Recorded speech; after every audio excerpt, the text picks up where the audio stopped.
अच्छा भैल तू मिल गई ला। बाकी इन्हनी के बारे सन हो।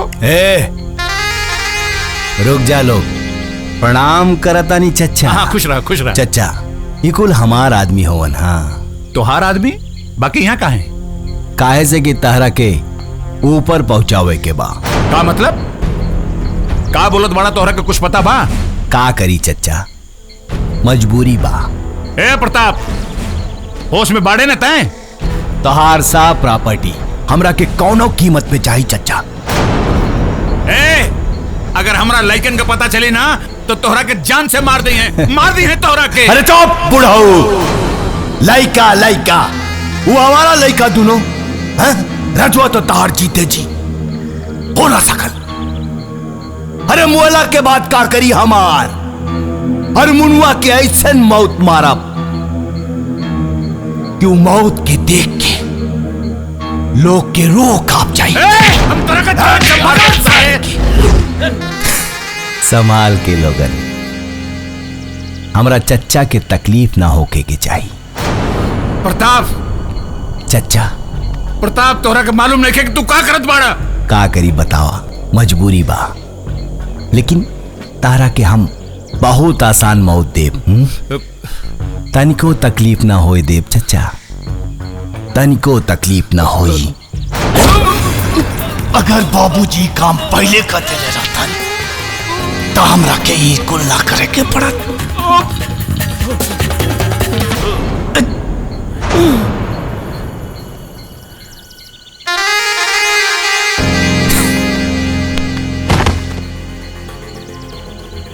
ले जा लोगन हॉस्पिटल। पांडे जी से कह दिया हार्ट अटैक की रिपोर्ट बनावे।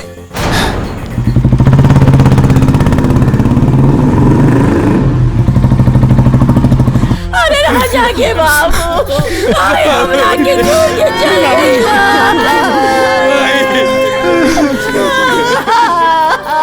अरे चच्चा छोड़ के चल गया हमने के चच्चा। चच्चा अब हमने ये का हुई चच्चा।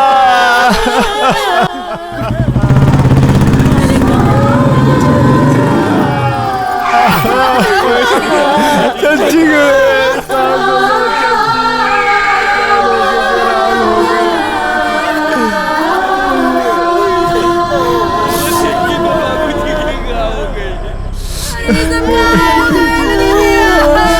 राजा हमने का अनाथ हो गई रे। काल सवेरे चच्चा हमरा के मिलल रहे, कहले रमनवा के शादी बड़ा धूमधाम से करिए प्रताप। और आज चच्चा हमरा के छोड़ के चल गए। हार्ट अटैक भइल रहल चच्चा के, ऐसे डॉक्टर कहले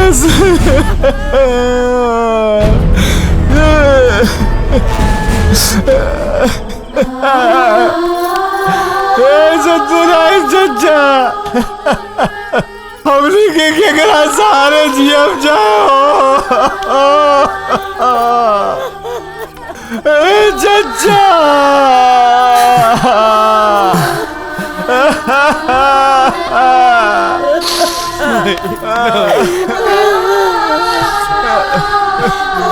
चच्चा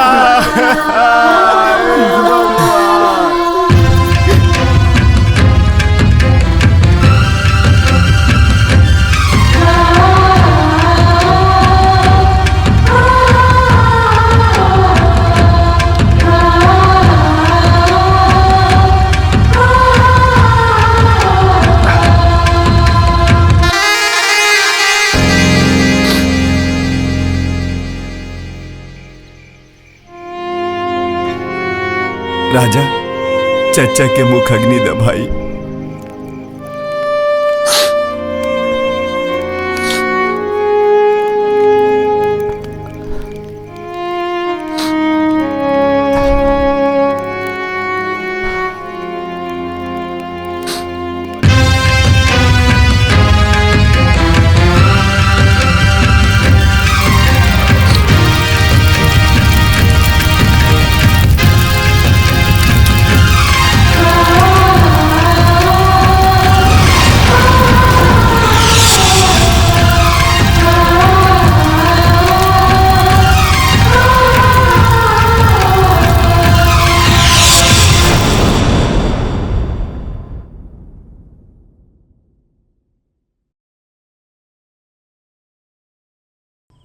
तोहरा बाबूजी की जगह भर्ती खातिर पुलिस डिपार्टमेंट की तरफ से लेटर आइल बा और हम चाहतानी कि तू भर्ती हो जा।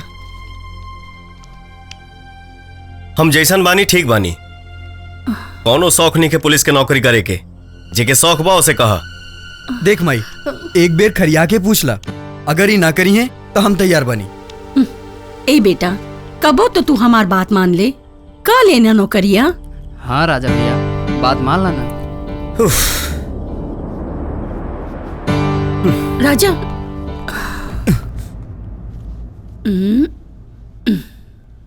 आशीर्वाद दी माई।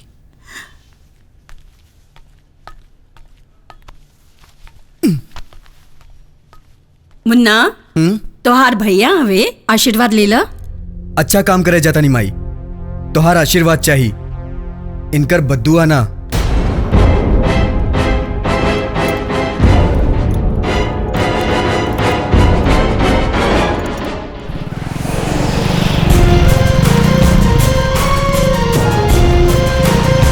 जय हिंद सर।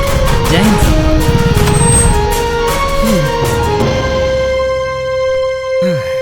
सुधाकर हमारा नाम, ई कांस्टेबल दामोदर जी साहब, और ई तुकाराम जी सर। रामेश्वर झा हम जी। और वो अजय कुमार।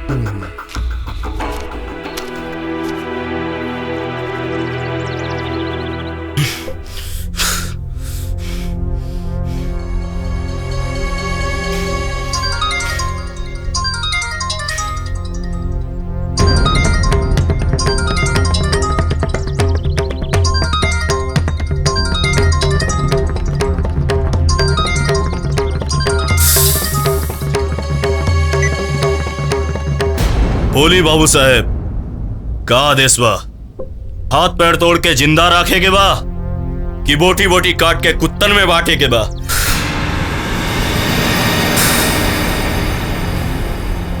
ठीक बा बाबू साहेब, प्रणाम।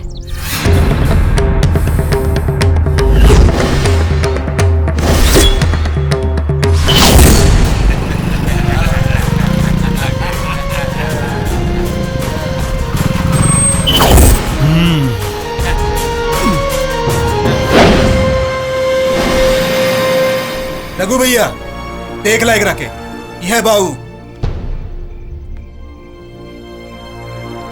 इका दादागिरी है, चल रास्ता छोड़। अरे छोड़ देव इंस्पेक्टर साहब, हम तो आम पब्लिक हई, हमार कौन औकात बा रास्ता जाम करे के। बस एगो छोटा सा टेस्ट दे दी, छोड़ दे। का मतलब? अरे ये कि हम जानल चाहता नहीं कि ई एरिया के इंस्पेक्टर ई एरिया के हिफाजत कर पाई कि ना। नेकी और पूछ पूछ।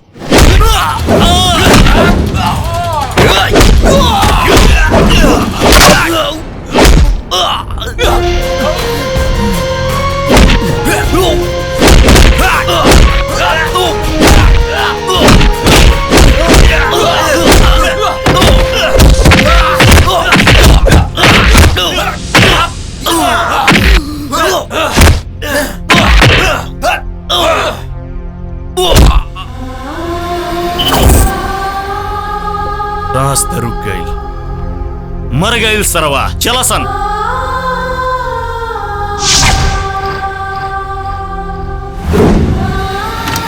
मुन्ना,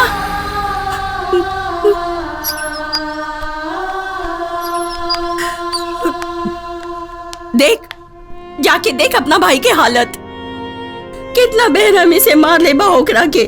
मौत के मुंह से निकल के आइल बा लइका हमार।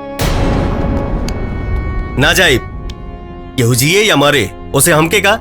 काहे दोसर खातिर मसीहा बनत आड़, अपन भाई से का दुश्मनी बा? हम कह देनी ना। चल चल चल के खुदे देख ले। देख, अपन भाई के ये जख्म देख के तोहार दिल पिघलत नहीं के। तारा अपन खून पानी के जैसन बह गई। तारा दिल में, तारा खून में कोनो उबाल नहीं के आवत। कैसन बेटा भाड़े दे, हाँ? तोहार बाबूजी चाहत रहलन तू दोनों भाई मिल के रह, लेकिन ना। सुख में तो सब केहू आपन होला, मगर दुख में आपन के पहचान होला बेटा। दुख में ही माई, माई रे, ए माई, ते ना बोलबे तो हम जी ना पाइब रे। अब ते जवन चाहबे उहे हुई।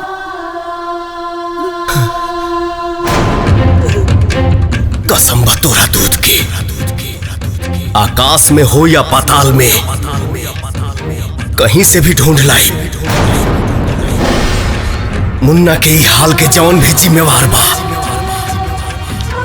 ओके छठी के दूध याद दिलाई।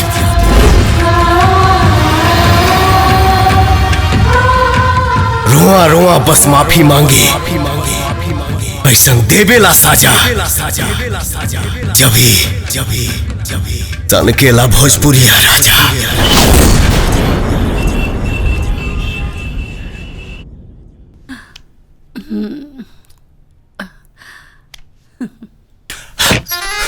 अरे चाची प्रणाम।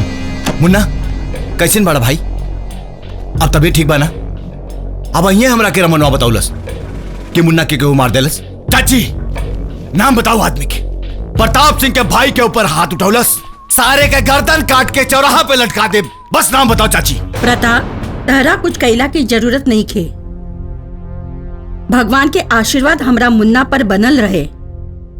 बाकी हमार बेटा के जौन ई हाल कैले बाना, ओकर बुरा हाल करे खातिर हमार राजा बेटा निकल चुकल बा। का?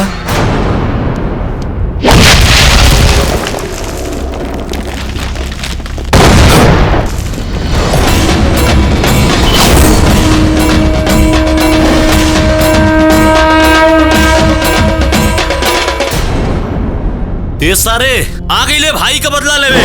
मार सारे के।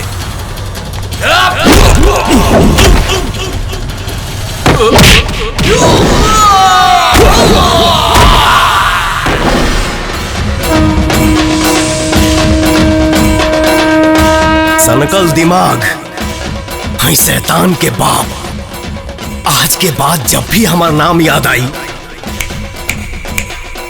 तो कलेजा कांप जाई।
अरे बेटा, राजा भाई तू आ गया?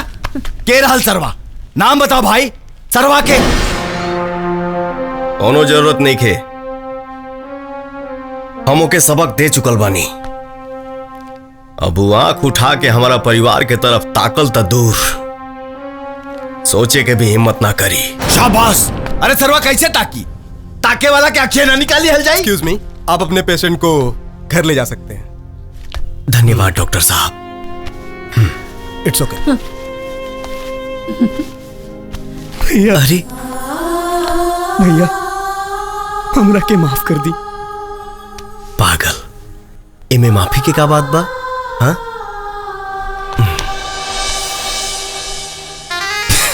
काला बेटा आखिरी भरत मिलाप।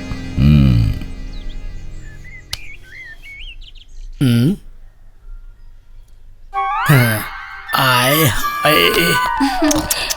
ए भैया, दुगो गोला खिलावा। हमरा के लाल वाला चाहिए। अभी देता नहीं। कितना गर्मी हो गई बा आजकल। हाँ। राजा भैया प्रीति भौजी पटा सकताड़े तो हमहू उनकर सहेली पटाई सकतानी ना। आखिर हमारम का कमी बा? इहे पेटो ओह चा आज तो हम पटाइए के छोड़ब। बर्दाश्त ना होला। भैया गोला तैयार हो गई। हेलो दूसर दो। हेलो कहा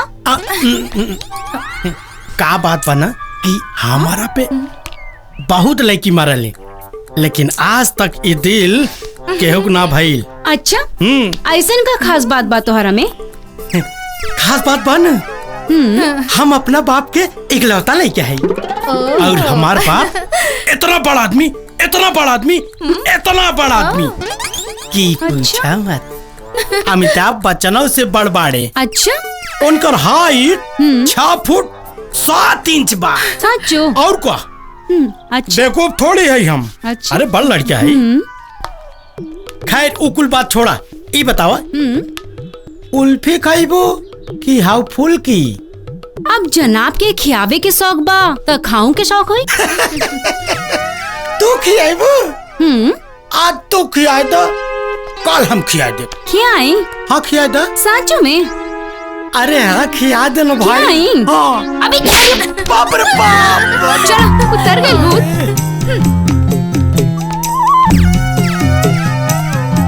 कोनो बात ना है भाई, नहीं नहीं करो नो। बुझ लिया है भाई, आज ना तो कल गोरी लाइन पे आई। अच्छा हमने के शादी के बाद कब करबो माई से? अच्छा ठीक बा, बात हो जाई। कहीं शादी से पहले हनीमून मनावे के तो इरादा नहीं है ना तहार? विचार तो बढ़िया बा, आगे हरी इच्छा। अवधाना बड़ी मीठ बारी।